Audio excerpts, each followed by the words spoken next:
everyone. A warm welcome to Goal Line Gossip. This is the Top 6 Fallout Show. This is a weekly recorded show where we discuss the Premier League top 6 games and our takeaways of the game week. Liverpool had 2 games this week as well. One against Crystal Palace where they drew. It was a stalemate, 0-0. And today they looked back to their paces and they beat a resolute Wolves 2-0. I'm going to ask Saul, what did he think about Liverpool's performance this week?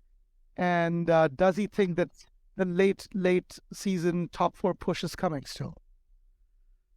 Depends. I think we are going to Anfield on the 5th. So this weekend, yeah. That's a Premier League match. So depends if they can keep the momentum and probably win. I mean, again, regardless of their crappy form and our good form, it's at Anfield and it's very difficult for any team to win there. We saw that today. I don't think they were doing really well in the first half, but somehow, Van Dijk scored and it just seemed like a simple game in the last, 20 to 30 minutes from what I saw. So I think it's going to be a tough match. It's probably the biggest fixture in English Premier League, Manchester United versus Liverpool. And and I mean, I should say that the United squad is tired. We've been playing like 6 games in 2 weeks with Barcelona, Newcastle, played West Ham, and then we're going to Anfield on the weekend. So it's going to be tough on us. But then I think one thing that Erik Ten Hag has done well is with his squad rotation and mostly like substitution. And today they were playing not so well in the beginning, but then they swapped out a few players and they delivered at the end of the day. So Liverpool, I think they're fine. They won a match today. They beat Wolves, which was important because they certainly didn't beat. Who did they play? Did they play Leicester? Palace. Crystal Palace. The weekend, yes. So yeah, Palace was a difficult match and they didn't score there. But at the end of the day, they got all 3 points at Anfield with Wolves. So I'm just happy as a United fan that they're back in form. It's going to be a cracking game in the weekend. Erik Ten Hag versus Jurgen Klopp. We already beat them this season at Old Trafford. So hoping that, they're going to be fighting for a payback. And let's see. We've beaten Barcelona recently, Newcastle. It'll be good to beat Liverpool at Anfield as well. Right. Now, iTunes Mag, what do you think? Is there a late top 4 charge from Liverpool coming? And is your spot in peril? Well, potentially, if I'm not wrong, if my numbers are correct, you guys still have a couple of games in hand over Tottenham, right? And potentially 2 games. And if you win those games, you could potentially take over Tottenham, right, in the top 4 race? Yes, but mathematically, yes. But I believe its next match is City. So for us, it will be a difficult one. But I'll come back to Pool. So yes, I predicted that Pool will finish top 4, along with City, Arsenal, Man U, and Pool. I don't think Spurs will be going to top 4. I see there are a few points in yesterday's game. First half was total crappy for Liverpool, I believe. Only player I saw inside is Darwin Núñez. That guy was having a tremendous time. But the midfield, Fabinho lost. I mean, I don't know what happened with Fabinho. The fallout happened with Fabinho. He lost his game. He couldn't barely pass a 5-yard pass. I mean, he couldn't complete that. I don't know. I mean, not just defense. Couldn't build the gameplay.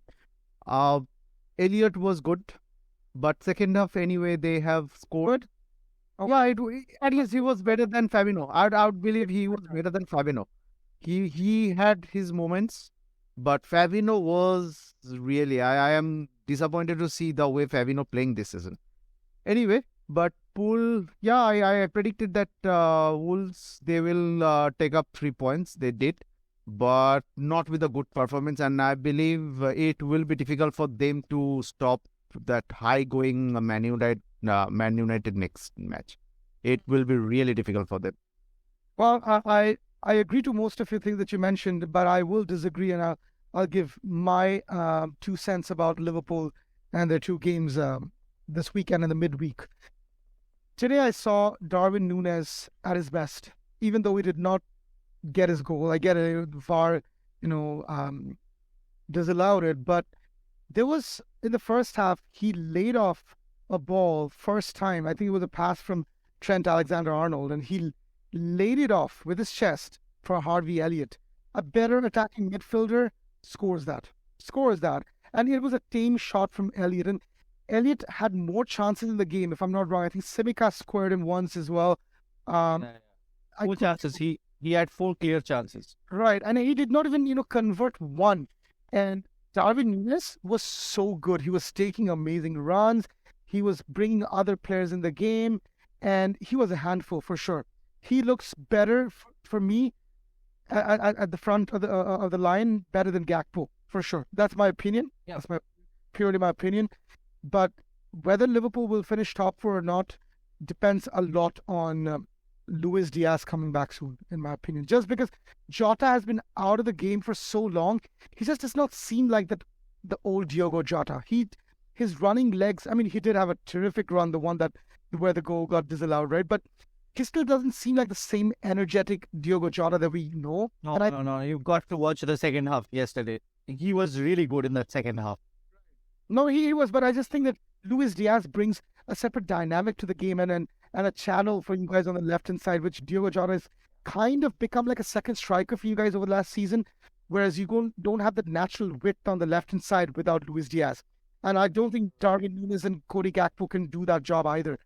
And your defense is looking better. I did see some miscommunication between Konate and Van Dijk today, but they're looking better as we go. I mean, it's looking better, and you guys have kept 2 clean sheets. I think people are not going to notice it. People are going to talk about, 2 points drop, but I'm going to look at it this way, that they got 2 clean sheets. Crystal Palace Selhurst Park is not an easy place to go. That is something, definitely, that's an improvement on, the previous game weeks, that the way Liverpool has been. 2 clean sheets is immense. Absolutely, in my opinion. What are you saying, Asal? I mean, Bong Scouser. Yeah, again, a positive game, but it's just one game, like I said. So I'm not getting too far ahead. Only thing that I would like to say is that we showed a lot of positive intent. In the previous games, we did not have much urgency in the later half of the games. And even when we were sometimes trailing or we were trying to score the winner. So we did not have enough urgency in the previous games. But in this game, well, Liverpool attack was really, really good in that last 20 to 30 minutes. I saw a lot of things in those 30 minutes that I was used to seeing with Liverpool all these years. Okay, Diogo Jota for me was absolutely brilliant in those in the second half. The runs that he was making, and he was everywhere or in that final third. Diogo Jota was extremely good actually, and then Darwin Núñez. I think Ronald by everyone here mentioned Darwin Núñez. That guy is really special. I have to say. I mean, well, there are many number 9s today who are scoring a lot of goals, but Darwin's got that X factor about him. He can almost do anything. And he's still a bit raw. I must say that he's still a bit raw. Sometimes what I feel is that he can, maybe steady himself to give it one thought before he actually takes an action. But again, he's a special player, and like you said, the defense was really, really good. I don't think Wolves had a clear chance on. It was just like Leicester against Arsenal. And Van Dijk for 500 minutes and they wouldn't be scoring a goal. And Van Dijk, he gave in a gigantic performance. He was really, really good. And with Konate, although in the earlier minutes you could see that that miscommunication between Alisson and Konate, they were not passing that well. But as the game progressed, you could see that the Van Dijk and Konate, they formed a very strong partnership. Again, it's just one game. I would not want to go too far ahead with how the season's gone, but positive signs, and I'm really happy with yesterday's performance. United over the weekend. Do you have some preview, special comments for us? So United in this sort of form, we are definitely starting the game as the underdogs. That's all I can say. Even though the game is Anfield. Come on. Yes, with United's form, I've really got to say This guy, sneaky B. I cannot believe it. You're a sneaky man. and you've and the Anfield crowd has not been the same this season. You've got to watch the games to understand that. We are not at that level. So United, you've got to give it to United, because United, they're in the form of, all the players in that team are in form, and they rested a few players yesterday, so they are fresh for the game. And moreover, what I really think is that, they've got Casemiro, they've got Lisandro Martinez. Those guys are really, really top notch. And yeah, they are warriors, and they somehow seem to motivate the team, in the big games. And that's becoming a factor every game. If it was United in the previous seasons, probably they would not have won the Carabao Cup. Okay, that's what I think. But it's because of guys like Casemiro, it's because of guys like David De Gea, with Rafael Varane. And I think ETH also said it in his interview as well, that these guys make a lot of difference. And the United that we are playing is scarily good. I've not seen United this good in the last, I don't know how many seasons. If Rio Ferdinand is watching our show today, I would really like to say United are back. United are really back. Now that takes us perfectly to the next part of our segment. Is Erik Ten Hag at the wheels?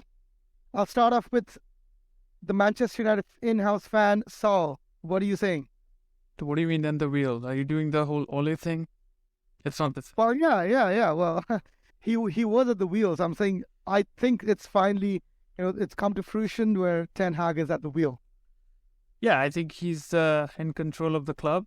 He's created a squad that is responsible, fearless, and they can go out there and get a result. We saw that today or yesterday, depends on where you're watching from, in the FA Cup, because we were down 1-0, but this was just after the Newcastle final for Carabao Cup. So you would think that it's the FA Cup, and there might be a situation where the team falls off, but it didn't happen. We came back and we scored 3 goals. Well, 2 goals. One was an OG, but and that just shows that it's never over till the final whistle is blown. And I've not seen this for a while as a United fan. Last season we lost a lot of matches. We drew a lot of matches from winning positions because that mentality was not there. We have a winning mentality right now. So hats off to Erik Ten Hag for doing that. He's managed the Ronaldo issue, the Maguire issue, the Sancho issue. Well, there's so many issues. There were so many issues in United, right? And he's been able to solve all of that. We already have a cup. I think Manchester City is the only team in FA Cup, which is like a tough opponent.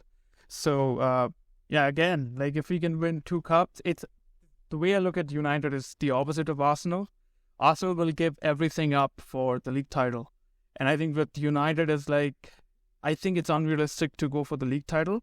We can win everything else. So it's like, let's go ahead, win the Carabao, FA, and UEFA, like the Europa League, and finish top 4. And I think for any fan out there who's supporting Manchester United, that's a win. But listen, I think all our fans potentially win a treble. What they could, by the way. Remember that. Cup treble, yeah. Win a treble. A European cup treble. But Saul, I think all our fans are here, waiting to see your reaction and then say some fine words to iTunes Mag here. What the point? What's your feeling? What's your feeling like after that final? I was super happy. We won a cup after a long time. But again, like, I don't want to sound cocky, but it didn't seem like Newcastle they were going to score. Yeah, they were not going to score. They were not going to score. I said that. I said thrashing. It was not a thrashing. But at the end of the day, if you look at the scoreline, you would say it was a comfortable win. Although they had a lot of shots, but the shots on target were probably 2 or 3 compared to double figures for us. So maybe you can, like, from that stat say that, it was not even Stevens. Yes, they had a lot of the ball. I think the tactics was that we thought that they would have a double pivot, but they didn't have that. They went all guns blazing because they had 8 days off. Whereas United, what they did was we played Ole ball, which is basically the counter attack with Rashford and Fernandes and Sancho's, and that has worked in the past, and it worked here as well. We just had to absorb all the pressure from Newcastle and then go and score a goal, and we did that a couple of times. Shout out to Luke Shaw for that wonderful cross. What a cross that was. And of course, Casemiro, David De Gea getting the honor of having the most clean sheets in a Manchester United shirt. So yeah, a lot of milestones. But yeah, like for Erik Mag, I would say, I mean, next season you better be ready to win a cup, man. I mean, it's a huge, massive achievement of coming to the final. And I was also looking at the fans at Wembley. The Newcastle fans were electric with their flags. I mean, the United fans were a bit timid. I don't know what happened. Maybe it's Wembley or whatever. But the support that Newcastle United were getting was amazing. And I'm just glad that we were able to score first and then score the second, and the match was pretty much done back then. But yeah, hopefully next season you guys will be here to win a trophy, man. Hope so. You need to spend on the transfer market. Get Thomas Partey. I'm telling you, throw 100 million, Arsenal will cave in and give it to you. It's Arsenal, man. They need money. They need money to try and buy someone. And they've always been a selling club. Yep, absolutely. Remember Van Persie? Absolutely. And Jorginho. Those days are gone. Those days are long gone. And Jorginho is on a retirement contract. So, Arsenal has always been a feeder club for Chelsea. We've seen Willian, we've seen David Luiz, and now it's Jorginho. So take Partey when you can, and I think you're on the clear.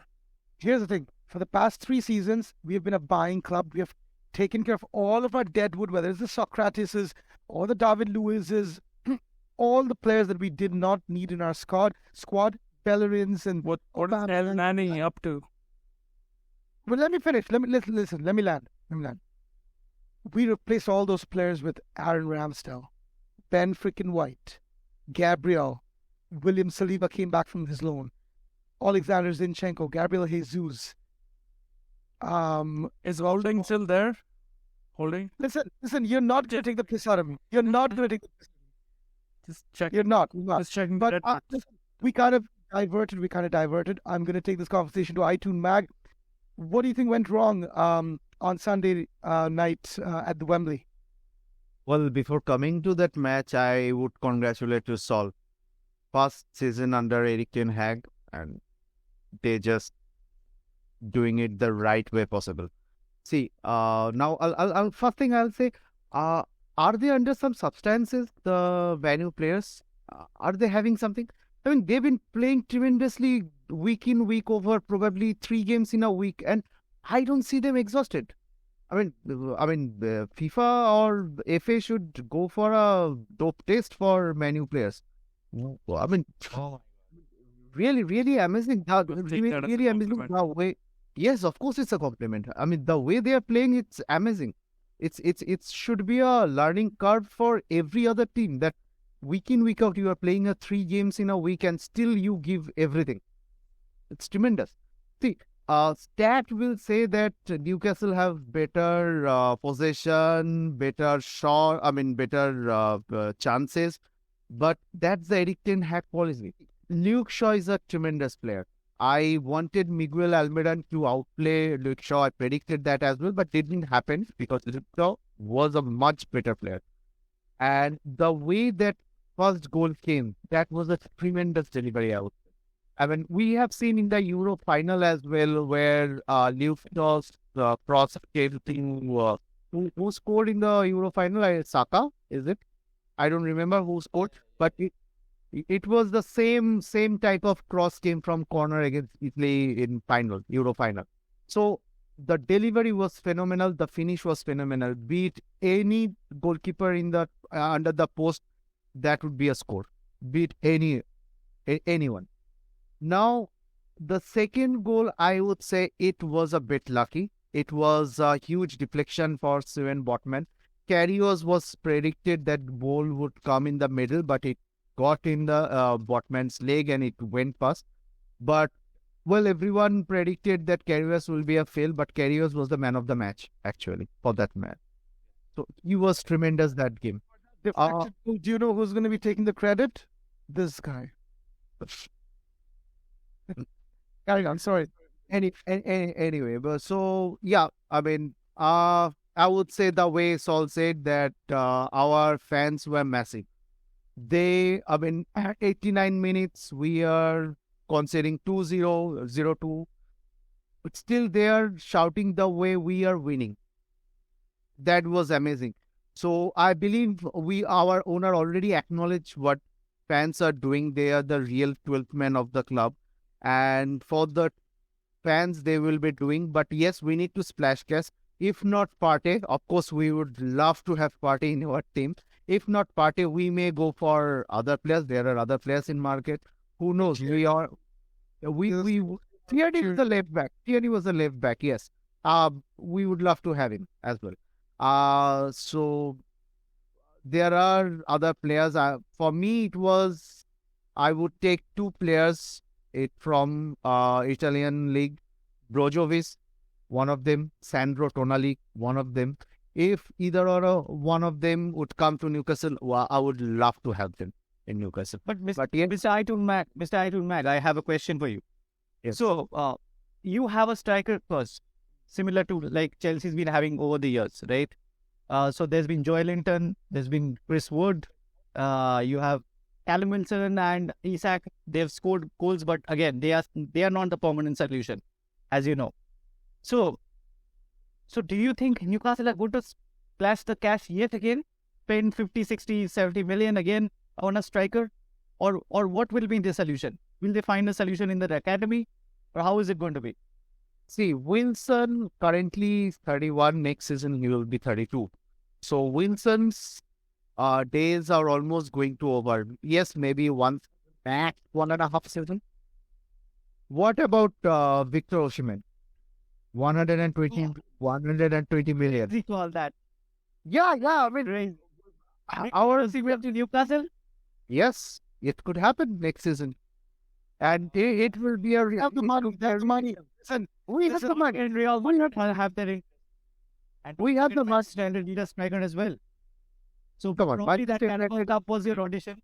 That Carabao Cup was your audition. We are not. You've lost it, mate. I don't think we're gonna go for Osimhen because he doesn't suit our playing style. I would prefer a Harry Kane any day over Osimhen. I know he's a short-term solution, but we need somebody who can hold the ball, can come back, receive the ball and make the plays as well. I think Osimhen is more like a complete number 9 kind of situation. And we've seen Darwin Núñez, Erling Haaland go through that transition even with Cristiano Ronaldo last season, right? So out and out number 9. Not Darwin, mate. No, not Darwin. Don't. Darwin is not a classic number 9. Yeah, okay. I understand what you're saying, but my point is we need someone who's mobile, who can, play with their back against the goal, hold the ball, make those plays. Something that Weghorst is doing. The problem with Weghorst is he's not United level and he cannot score. He's also like 30 plus, right?